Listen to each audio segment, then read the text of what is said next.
Pernah gak sih kalian merasa, kok aku masih ragu ya, padahal aku udah rajin ibadah?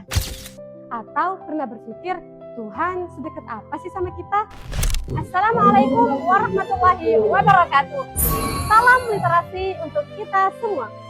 Saya Nailul Masruroh, santri kelas 12 SMA Unggulan Saksa Zainul Hasan PPPT Genggong, berkesempatan untuk mengikuti lomba resensi buku tingkat SMA se-Kabupaten Probolinggo. Nah, pertanyaan-pertanyaan itu tadi bakalan dibahas dalam buku yang akan saya resensikan ini. Menurut saya, buku ini menarik karena tidak menghakimi pembacanya dan mengajak pembaca untuk lebih memahami agama dengan cara yang lebih santai dan mudah dipahami. Judul resensi saya yaitu Mengenal Agama Lebih Dekat melalui buku Tuhan Ada di Hatimu karya Husain Ja'far Al-Haddar yang diterbitkan oleh Noura pada tahun 2020 dan memiliki ketebalan halaman sebanyak 203 halaman. Buku ini bergenre non-fiksi sekaligus religi Islam. Menurut saya, agama bukan cuma soal untuk menjalankan ibadah, tapi juga menjadi pegangan dalam kehidupan sehari-hari.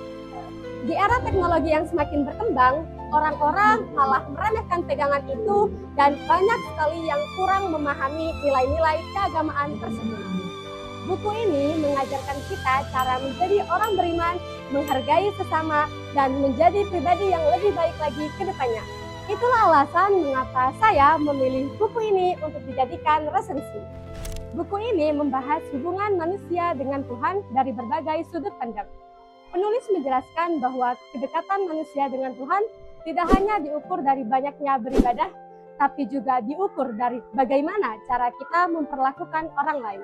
Selain itu, penulis juga menjelaskan bahwa inti ajaran agama adalah menyebarkan kebaikan. Jadi tidak cukup hanya rajin ibadah, tapi harus jujur, suka menolong, menghargai sesama, dan lain-lain. Salah satu pesan yang paling saya ingat adalah Tuhan sebenarnya selalu dekat dengan manusia. Jadi ketika kita punya kesalahan, maka kita masih punya kesempatan untuk kembali kepadanya dan mau memperbaiki diri.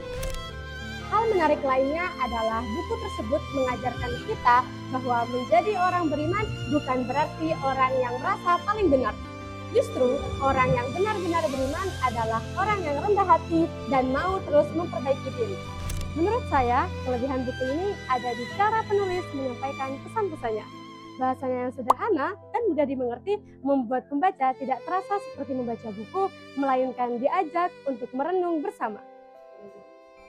Penulis juga memberikan contoh-contoh yang dekat dengan kehidupan sehari-hari.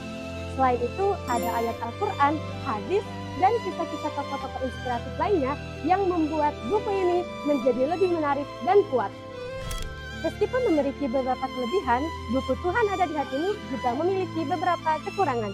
Di antaranya yaitu ada beberapa pembahasan yang menarik justru malah dibahas secara singkat. Selain itu juga ada beberapa contoh yang hampir sama dengan pembahasan sebelumnya, sehingga membuat pembaca terasa seperti membaca ulang. Setelah membaca buku ini, saya jadi sadar bahwa menjadi orang beriman bukan hanya soal ibadah, tapi juga soal bagaimana cara dia memperlakukan sesama. Saya juga belajar bahwa memperbaiki diri itu adalah sebuah proses, tidak langsung sempurna. Yang penting terus belajar, berusaha, mau berubah, dan tidak mudah menyerah. Buku ini cocok dibaca oleh kalangan remaja maupun orang dewasa yang belum bisa memahami nilai-nilai keagamaan. Kalau teman-teman mencari buku yang bahasanya ringan dan sederhana, tapi tetap memberikan banyak pelajaran tentang agama, buku inilah jawabannya. Di pagi hari makan nasi, setelah makan minum jamu. Saya Nailul Masruroh pamit undur diri, sampai jumpa di lain waktu. Wassalamualaikum warahmatullahi wabarakatuh.